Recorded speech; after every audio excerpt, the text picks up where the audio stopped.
วัสดีนะครับขอต้อนรับเพื่อนพนักงานทุกท่านเข้าสู่ Let's Us Talk Podcast นะครับหรือบทความเสียงนะครับพอดแคสต์ของเราในวันนี้นะครับเราก็จะมาพูดคุยในเรื่องของการเตือนภัยเกี่ยวกับการทานรองกองนะครับแขกรับเชิญของผมในวันนี้นะครับคือ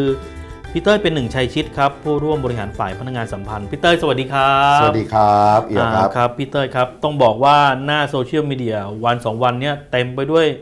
ฟีดเกี่ยวกับการเตือนภัยการทานรองกองของพี่เต้ยตรงนี้เนี่ยสถานการณ์มันเป็นยังไงครับพี่เต้ยในวันนั้นครับจริงๆเหตุการณ์เนี่ยเกิดขึ้นเมื่อวันศุกร์ที่ผ่านมาเนี่ยนะครับก็คือในช่วงเย็นๆนะครับประมาณสัก6 โมงกว่าก็แวะตลาดซื้อผลไม้กลับเข้ามาบ้านนะครับซึ่งตอนนั้นเนี่ยมันมีรองกองซึ่งขายแบบเป็นพวงนะครับแล้วก็ขายแบบร่วงนะครับแบบพวงตอนนั้นราคากิโลละ35 บาทซึ่งแม่ค้าบอกเอาแบบร่วงไปก็ได้ค่ะอันนี้งอมดีนะคะหวานดีนะคะแต่ก็ด้วยความรู้สึกว่าเป็นพวงผลไม้ก็สวยกว่าก็เลยซื้อแบบพวงมา2 กิโลก็ซื้อกลับบ้านมานะครับก็พอซื้อกลับบ้านมาก็ยังอยู่ในถุงนะครับก็อยู่ที่โต๊ะทานข้าวนั่นแหละนะครับแต่ระหว่างที่นั่งทานข้าวประมาณทุ่มหนึ่งทานข้าวเสร็จเรียบร้อยเสร็จปุ๊บก็ซื้อรองกองมาลองชิมหน่อยดีกว่านะครับก็ไม่ได้ดูอะไรเลยก็เปิดปากถุงนะครับแล้วก็เอามือซ้ายนะครับเพื่อจะหยิบพวงรองกองจำได้ว่ามือเนี่ยยังไม่ได้แตะลูกรองกองแม้แต่นิดเดียวเลยมันเหมือนกับโดนมีดบาดที่หัวแม่โป้งซ้ายปึ๊ดมาทีแบบเจ็บมากบอกเลยว่าเจ็บมากๆนะครับแล้วก็ร้องเป็นเสียงดังแล้วโอ๊ยตัวอะไรกัดเนี่ยเจ็บจังทันใดนั้นก็รีบมาดูนิ้วก็ไม่เห็นมีรอยแผลไม่เห็นมีเลือดก็รีบวิ่งไปเลยที่ซิงค์ล้างจานนะครับก็ไปบีบนิ้วตัวเองเพื่อที่จะให้เลือดออกให้พิษออกซึ่งคิดว่ามันต้องเป็นตัวอะไรสักอย่างที่ไม่ใช่มดอย่างแน่นอนเพราะมันเจ็บเหลือเกินในระหว่างที่ล้างน้ำเนี่ยมันก็ปวดขึ้นเรื่อยๆทวีความปวดขึ้นเรื่อยๆก็บอกโอ๊ยปวดคุณแม่ก็บอกว่าถ้าอย่างนั้นเอาแอลกอฮอล์มาเช็ดสิลูกเอามาล้างก็ไปหยิบแอลกอฮอล์มาขวดหนึ่งเทใส่แก้วน้ำแล้วก็เอานิ้วเนี่ยแช่มันก็ทวีความรุนแรงปวดขึ้นเรื่อยๆเพียง 2-3 นาทีนั่นเองก็คิดในใจว่านิ้วโป้งเราเนี่ยมันต้องถูกกัดแน่ๆเพราะฉะนั้นอาจจะเป็นแมลงที่เห็นเขี้ยวหรือเห็นเหล็กในที่ฝังอยู่ก็รีบวิ่งไปห้องนอนไปเอากล้องที่ส่องขยายครับส่องที่ปลายนิ้วดูนิ้วโป้งเห็นไหมเห็นเขี้ยวไหมก็ไม่เห็นอะไรแต่ทันใดนั้นความปวดเพียง5 นาทีเนี่ยปวดมากปวดจนทนไม่ไหวก็ลงมาข้างล่างบอกไม่ไหวแล้วขอไปโรงพยาบาลทั้งคุณแม่แล้วก็พี่ชายก็บอกว่าปวดขนาดนั้นเชียวเหรอบอกปวดมากนี่ตอนนี้นิ้วจะหลุดออกจากนิ้วโป้งจะหลุดออกจากมือแล้วปวดมากก็นั่งรถไปเลยทันทีนะครับในระหว่างนั่งรถนี่ก็ดูนิ้วตัวเองว่ามันเริ่มเปลี่ยนสีจากนิ้วเราสีชมพูสีขาวๆธรรมดาเนี่ยเริ่มออกสีเข้มขึ้นจนเกือบสีม่วงก็ไปโรงพยาบาลวิชัยยุทธในระหว่างที่รอคุณหมอเนี่ยยังตรวจคนไข้คนอื่นอยู่เป็นหมอเวรเพราะตอนนั้นประมาณทุ่มกว่าแล้วเกือบ2 ทุ่มแล้วเราก็ตัวอะไรกัดเราแน่เนี่ยลองเซิร์ชดู Google ดีกว่าก็เซิร์ชคำว่าแมลงที่มากับพวงรองกองปรืดขึ้นมาทันทีนะครับประมาณ10 กว่าข้อมูลที่ได้มามันคือแมงป่องตัวเล็กซึ่งมีพิษร้ายแรงกว่าแมงป่องช้างถึง20 เท่าแล้วก็อ่านหลายๆอันขึ้นเขาบอกว่ามันอันตรายมันนู่นมันนี่ถ้าเผื่อกัดแล้วไม่ดูแลรักษาให้ดีจะบวมมากจะเจ็บมากแล้วก็มีรายการอันนึงคือรายการชัวร์ก่อนแชร์เขาก็บอกว่าแมงป่องนี้มันเป็นแมงป่องที่มีพิษที่รุนแรงมากเป็นแมงป่องที่อยู่ในที่ชื้นซึ่งมาจากผลไม้อยู่ทางภาคใต้เยอะซึ่งมันก็ใช่เลยเพราะว่ารองกองนี้มันก็ส่งมาจากทางภาคใต้ของเรานะครับเราก็เลยลองดูเสร็จปุ๊บก็ครับคุณหมอเรียกพอดีก็เลยคุณหมอครับผมไม่รู้ตัวอะไรกัดแต่เซิร์ชจากข้อมูลจาก Google แล้วเนี่ยเขาบอกเป็นแมงป่องแน่คิดว่าน่าจะใช่เพราะว่าถ้าเกิดเป็นสัตว์อื่นนะครับเช่นเป็นมดหรือเป็นอะไรมันไม่เจ็บปวดถึงขนาดนี้ตอนนั้นคือปวดมากแล้วก็เหงื่อนี่แตกเต็มหน้าเลยหมอก็ดูนะครับเอาน้ำแข็งมาประคบพอน้ำแข็งมาประคบก็ยิ่งปวดหนักปวดมากใหญ่หมอบอกถ้าอย่างนั้นขอฉีดยาฆ่าเชื้อขอฉีดยาแก้ปวดยาแก้อักเสบนะครับก็ฉีดแล้วหมอก็บอกขอแอดมิดทันใดนั้นหมอก็ขอวัดความดันด้วยความดันพุ่งไปทะลุ170เกือบ180ประมาณ178ซึ่งคุณหมอบอกว่าถ้าอย่างนั้นแล้วขอให้แอดมิดโรงพยาบาลดีกว่าขอเฝ้าระวังขอดูอาการเพราะว่าถ้าเผื่อมันแพ้มากขึ้นอีกอาจจะมีผื่นหรืออาจจะนิ้วมีประเด็นหรืออาจจะความดันขึ้นเขาบอกว่าถ้าเผื่อว่าเป็นเด็กหรือคนแก่เนี่ยก็อาจจะถึงอาการช็อกได้ ซึ่งทั้งหมดทั้งปวงเนี่ยมันขึ้นอยู่กับว่า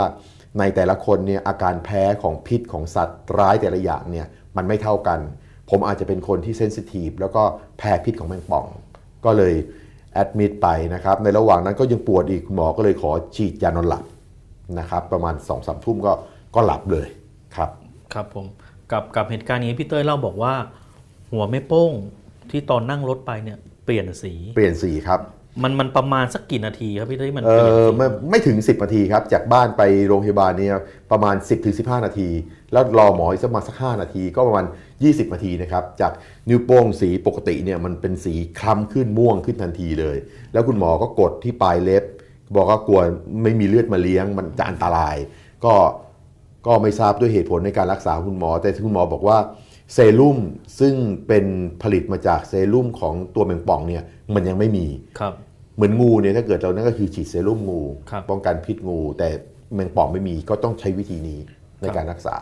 ครับเห็นพี่เต้ยบอกว่าพอพี่เต้ยเจ็บปุ๊บมีการเสิร์ชดูหาข้อมูลครับพี่เต้ยเจอข้อมูลบ้างไหมครับว่าถ้าเกิดว่าโดนปุ๊บเนี่ยการปฐมพยาบาลเบื้องต้นที่ถูกวิธีเนี่ยควรทำแบบไหนครับไม่มีครับไม่มีบอกเลยในนั้นมีแต่บอกว่ามันอันตรายถูกแล้วเจ็บแล้วปวดเพราะอยากจะรู้เหมือนกันว่าวิธีการปฐมพยาบาลเบื้องต้นเนี่ยเป็นยังไง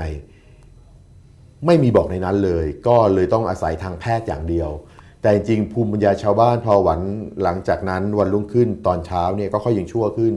ก็คิดว่าเรื่องนี้มันควรจะเป็นอุทาหรณ์แล้วก็เตือนคนในการทานลองกองว่ามันมีสัตว์มีแมลงที่เป็นอันตรายต่อตัวเรามาด้วยก็เลยถ่ายรูปตัวเองแล้วก็โพสต์ลง Facebook นะครับพร้อมกับเอาภาพจาก Facebook ต่างๆเนี่ยที่เห็นตัวแมงป่องตัวนี้โพสต์เข้าไปด้วยนะครับก็โพสต์ประมาณ8 โมงกว่าๆครับก็เข้าไปในหน้า Facebook เข้าไปก็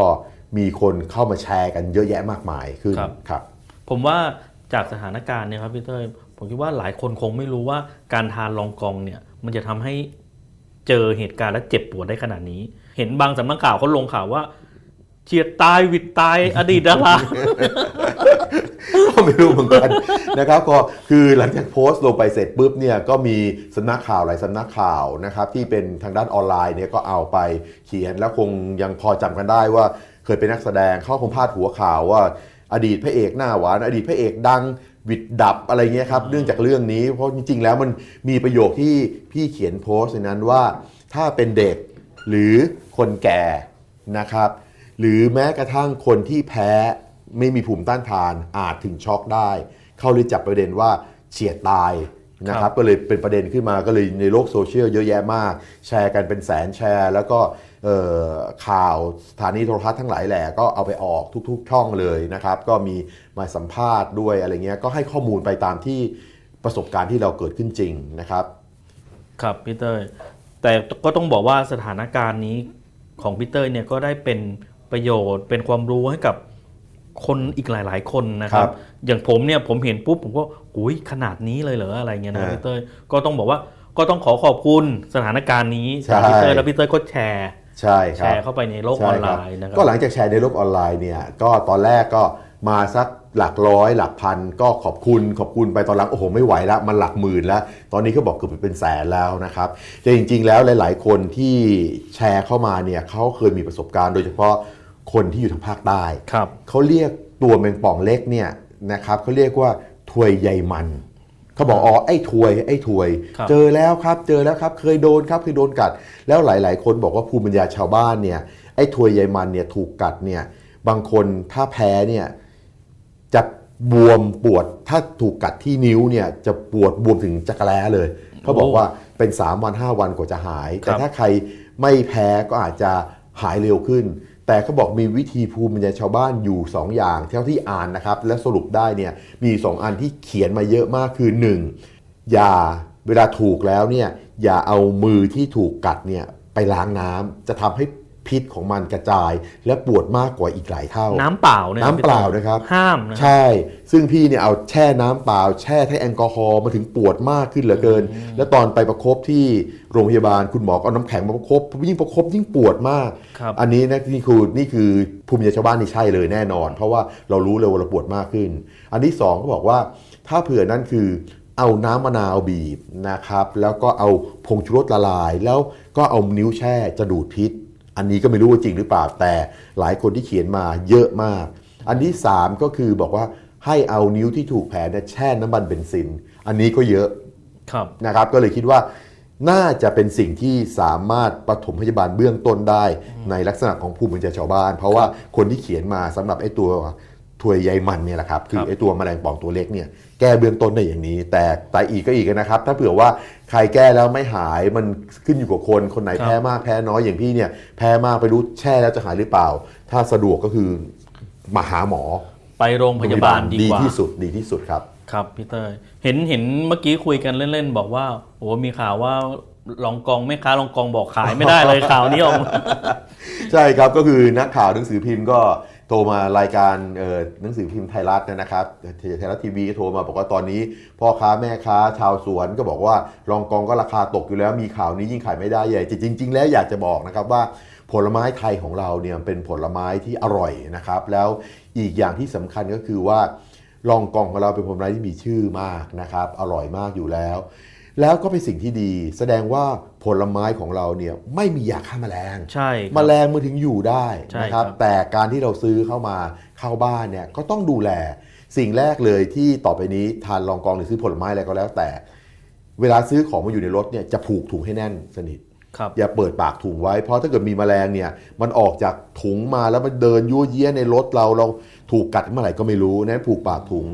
อันที่2พอถึงบ้านเนี่ยอย่าเพิ่งเอาเข้าบ้านถ้ามีซิงค์ล้างจานนอกบ้านมีอ่างล้างมือนอกบ้านแช่น้ำเลยแช่น้ำไปเลยครับเพราะว่าตัวแมลงเนี่ยมันอยู่ในน้ำไม่ได้นานมันหายใจไม่ออกมันต้องลอยขึ้นมาหรือหนีออกมาเราก็ปลอดภัย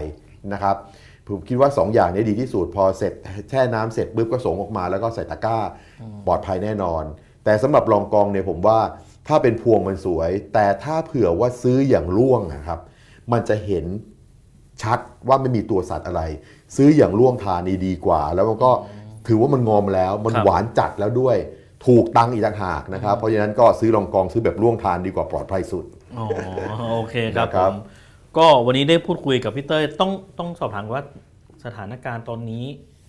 เป็นยังไงครับก็หลังจากที่ตอนเช้าตื่นขึ้นมาอาการม่วงอาการบวมของนิ้วก็หายนะครับเพราะว่าคงได้ยาดีจากคุณหมอทั้งยาแก้อักเสบยาฆ่าเชื้อทุกอย่างยาแก้ปวดด้วยนะครับก็หายนะครับเป็นปกติดีนะครับก็วันรุ่งขึ้นก็เช็คเอาออกจากโรงพยาบาลได้นะครับก็เรียกว่าตอนนี้อาการปกติแล้วครับปกติแล้วครับปกติครับไงวันนี้ก็ต้องขอบคุณพี่เต้ยมากนะครับที่มาแชร์มาแบ่งปันข้อมูลดีๆเกี่ยวกับการทานลองกองแล้วก็วิธีการที่ก่อนจะทานผลไม้แชร์กันสักนิดหนึ่งใช่ครับผมนะครับโอเคครับวันนี้ Let Us Talk Podcast เราก็ต้องขอลาไปก่อนนะครับขอขอบคุณพี่เต้ยเป็นหนึ่งชัยชิดมากครับสวัสดีครับพี่เต้ยครับอย่าลืมทานลองกองเหมือนเดิมนะครับครับผม